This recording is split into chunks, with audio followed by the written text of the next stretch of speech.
walakinnahum ra'au annahu la yarwi qalilan thumma yaruddu sahiha alilan.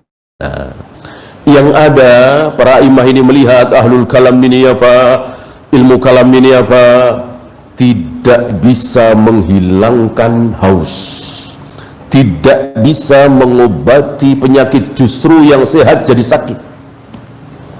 Maka masih ingat antum ucapan Imam Syafi'i pagi hari belajar filsafat, belum siang ya, belum sampai siang sudah bodoh dia, sudah tidak paham agamanya, ya, menjadi otaknya menjadi tidak waras. Ini ucapan beliau karena beliau tahu persis apa itu ilmu filsafat. Bukan menjadikan seseorang faham terhadap Islam, justru sebaliknya. Ya. Nah, ini ucapan Imam Syafi'i yang lain. La yubtala al-'abdu bi kulli ma nahallahu anhu ma 'ada syirk. Seorang muslim ya, seorang hamba diuji dengan kemaksiatan, berzina, minum khamar, berjudi, membunuh, merampok dan seterusnya, tapi belum syirik, masih menyembah Allah satu-satunya.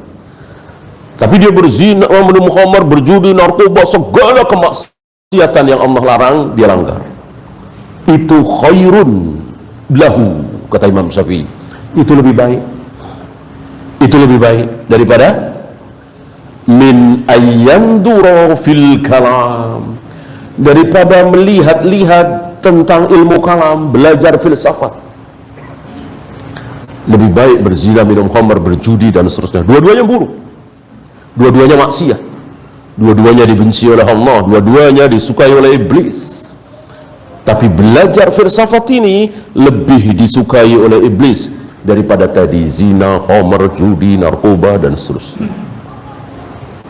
Kenapa Imam Syafi'i berani mengatakan seperti itu? Karena beliau tahu akibat belajar ilmu kalam dan akibat zina, khamar, judi.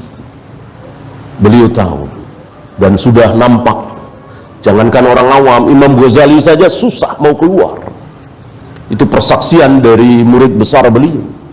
Jangankan orang sekelas Al-Ghazali sulit mau keluar. Sudah sadar nih ilmu filsafat, ilmu sesat. Maka beliau tulis salah satu kitab beliau, Tahafudul Falasifah, kesesatan filsafat, ditulis oleh beliau. Berarti kan beliau sadar filsafat itu sesat.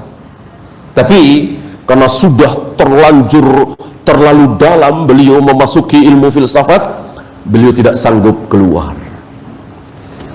Barangkali antum pernah ada yang membaca kitab beliau yang sangat terkenal apa? Ihya Ulumuddin. Ini luar biasa, diagung-agungkan di beberapa pesantren di negeri kita ini, luar biasa. Terlihat sekali bahwa beliau tidak bisa meninggalkan ilmu filsafat.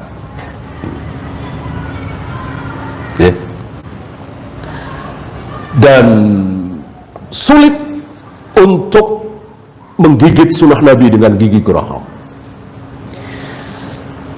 Yang masih saya ingat, sekilas saya baca yang beliau tulis itu, seandainya membaca Al-Fatihah tidak meneteskan air mata, karena mungkin sudah setiap hari mendengar Al-Fatihah biasa saja, tapi mendengar syair tentang surga neraka, tentang taat kepada Allah, lalu meneteskan air mata, maka saat itu mendengarkan syair itu lebih baik dari mendengarkan Al-Fatihah.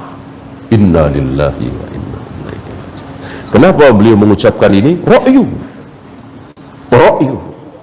nggak pakai dalil. Kalau pakai dalil luar biasa ya.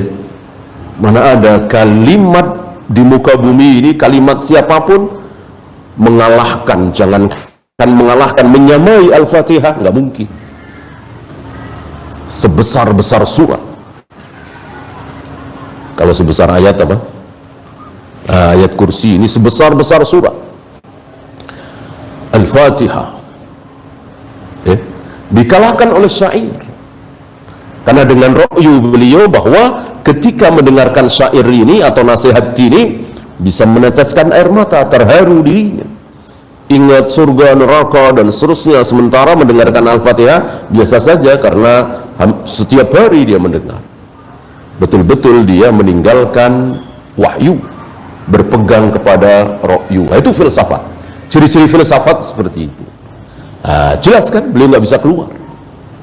Padahal beliau sendiri yang mengatakan filsafat itu sesat.